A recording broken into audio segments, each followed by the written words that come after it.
Can Zhen Huan, blessed with both beauty and talent, truly outshine all in the imperial harem and enjoy everlasting favor?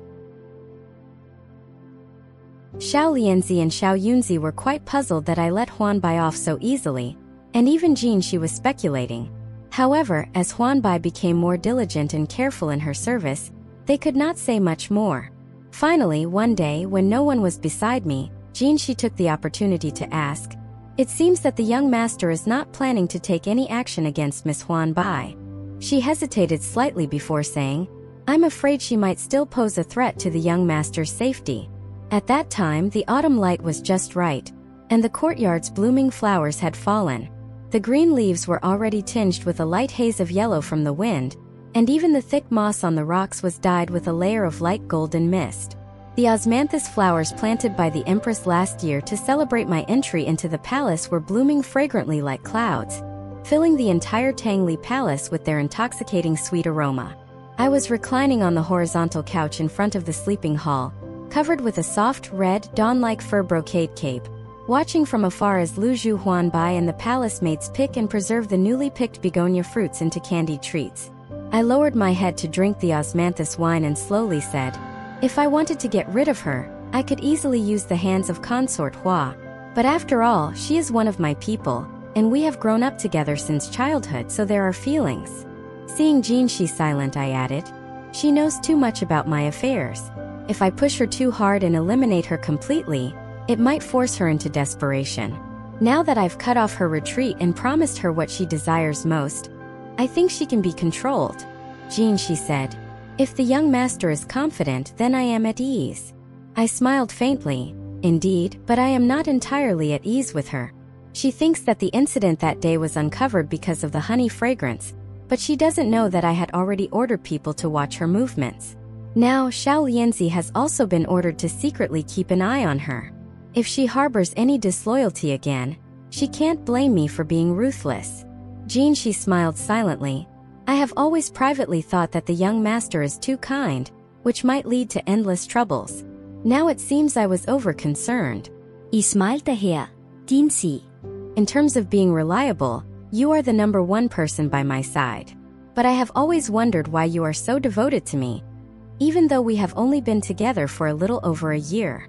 Jin she also smiled, her gaze serene. "Does the young master believe in fate between people?" Ido. I laughed. "That's a good reason." I looked back at her. "Everyone has their reasons for their actions and behavior, but as long as your heart is loyal, that's all that matters." I yawned slightly. Since Consort Hua was reprimanded by Emperor Xianling, Feng Shui has been getting closer to me, and with the Empress's support behind me, my position with Ling Rong has gradually stabilized. However, Consort Hua has been in the palace for many years, with deeply entrenched influence, and the power of her family cannot be underestimated. For a time, the palace gradually became a situation of opposing forces. With evenly matched powers, the harem maintained a surface of calm and stability. Only the matter of Mei Zhuang lacked evidence, and Lu Ben could not find any for a long time, so Mei Zhuang could not regain her freedom. Fortunately, Feng Shui and I tried our best to protect her, and Feng Ruo also helped in secret, so the situation was not too difficult. In the early cool of autumn, even though a thin single layer of clothing could not stop the cool breeze, it was still pleasant. The cool touch was not a shivering cold, but a refreshing and comfortable feeling after the heat, making even breathing greedy. After taking a deep breath, the warmth in the chest, cooling slightly, was comforting. The courtyard was filled with dense osmanthus, and their sweet fragrance fell like rain, gently caressing the temples and cheeks like a lover's tender hands, making one reluctant to wake up. Lying leisurely under the western window, with hair as dark as silk softly spread out, countless tiny sweet-scented osmanthus flowers settled in the hair like butterflies resting lightly. After a short nap, the head steward of the Internal Affairs Department, Zhang Zhongmin, personally came to pay his respects. Following the punishment of Huang Guiquan, Jiang Zhongmin succeeded him and took charge of the entire Internal Affairs Department. He clearly understood whose favor he had received and was extremely eager to show his gratitude and diligence to everyone in Tangli Palace, as if he wanted to repay my promotion of him with all his heart. This time, his visit was more excited than usual, carefully presenting a tray covered with a bright red brocade. I couldn't help but smile. What incredible item is this that you're handling with such care? His eyes were bright with joy as he smiled. The emperor has specially bestowed this upon the young master. You will understand once you see it.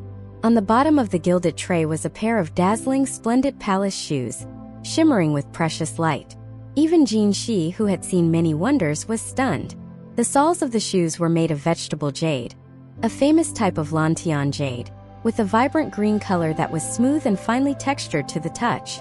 The interior was lined with various precious spices, and the tip of the shoe was adorned with a thumb-sized hoopoe pearl, its round and large size dazzling to the eye. Next to it, silk threads interwove various colored gemstones and rice pearls into a pattern of mandarin ducks and lotus flowers. The jewels were one thing, but the surface of the shoes was made of shoe brocade embroidered with gold misprint, a fabric praised for its quality. Like the finest silk, its colors as clear as river waves. Furthermore, this was shoe brocade embroidered with gold misprint, which took 100 women from shoe 3 years to weave a single piece. Such luxury and rarity were valued at the price of a bushel of gold per inch. It was rare for women in the palace to even catch a glimpse of it, let alone use it to make such extravagant shoes. I accepted them with a smile. Thank you for the emperor's gift. But where did this shoe brocade come from? I remember the tribute of brocade from Shu arrived in February, and it was only given to the Empress and the Dowager Empress's palaces, with new arrivals not expected until next February. Jiang Zhongmin bowed deeply. This is indeed a special favor from the emperor to the young master. When Prince Qinghe left the palace for a tour and reached Shu, he saw this newly woven pattern of shoe brocade and had it sent over thousands of miles. There was only this one piece, and the emperor ordered the needlework bureau to rush its production. I uttered an "oh," recalling that Prince Qinghe had been traveling around since our encounter by the Tay Pool, which was over a month ago. It was just as well. His frequent visits to the palace would always remind me of that token of honor, and of the feelings I ought to avoid, even though he had never mentioned them. But I was afraid of such unknown and awkward feelings developing. So I preferred not to see it. Not just the tales of mountain spirits, but even Chu Yuan's Li Sa, Zhou Ge, and Xiang Fu Ran were put away high on the shelves. I wish everything could be covered in dust like old scrolls, never to let me know anymore. Yet, I couldn't help but wonder what the endless night rains in the Beishan Mountains of Shu were like, while I could only gaze at the limited sky from a corner of the palace, holding a book of Li Yishan's poetry and silently imagining. I quickly stood up with a smile upon seeing Xianling stepping in behind Jiang Zhongmin. He looked very well, and seeing me examining the pair of jade shoes, he said with a smile, "Try them on, let me see." I walked back to the inner hall to take off my silk shoes and put on the jade shoes. Xianling laughed. Although a woman's feet should not be shown to anyone other than her husband, why be so cautious? I smiled and looked down. Do they look good? He praised them for a while. They fit your feet perfectly. It seems my instructions were not mistaken. I looked up. What do you mean? He embraced me. I instructed the people at the Needlework Bureau to make the shoes exactly 4 inches and 2 fun in size, and indeed it was not mistaken. I thought for a moment and asked, "I don't seem to have told your majesty the size of my feet." He laughed in surprise.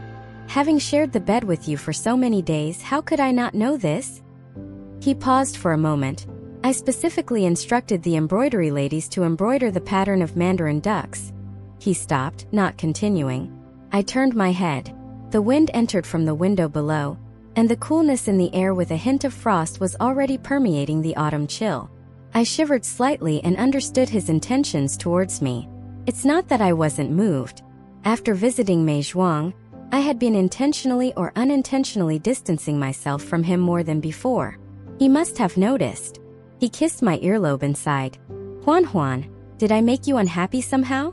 Outside the window, the leaves of several Japanese maples gradually gathered into a dense, intoxicating red, and beyond that was the high and distant blue sky that couldn't be seen through. Ispuka sufli. No. Your Majesty did not make me unhappy. A flicker of panic, seemingly mixed with fear and urgency, passed through his eyes. He held my hand. Huan, I've said before that when we are alone, you can call me Silang. Have you forgotten? I shook my head. Huan misspoke. Huan is just afraid.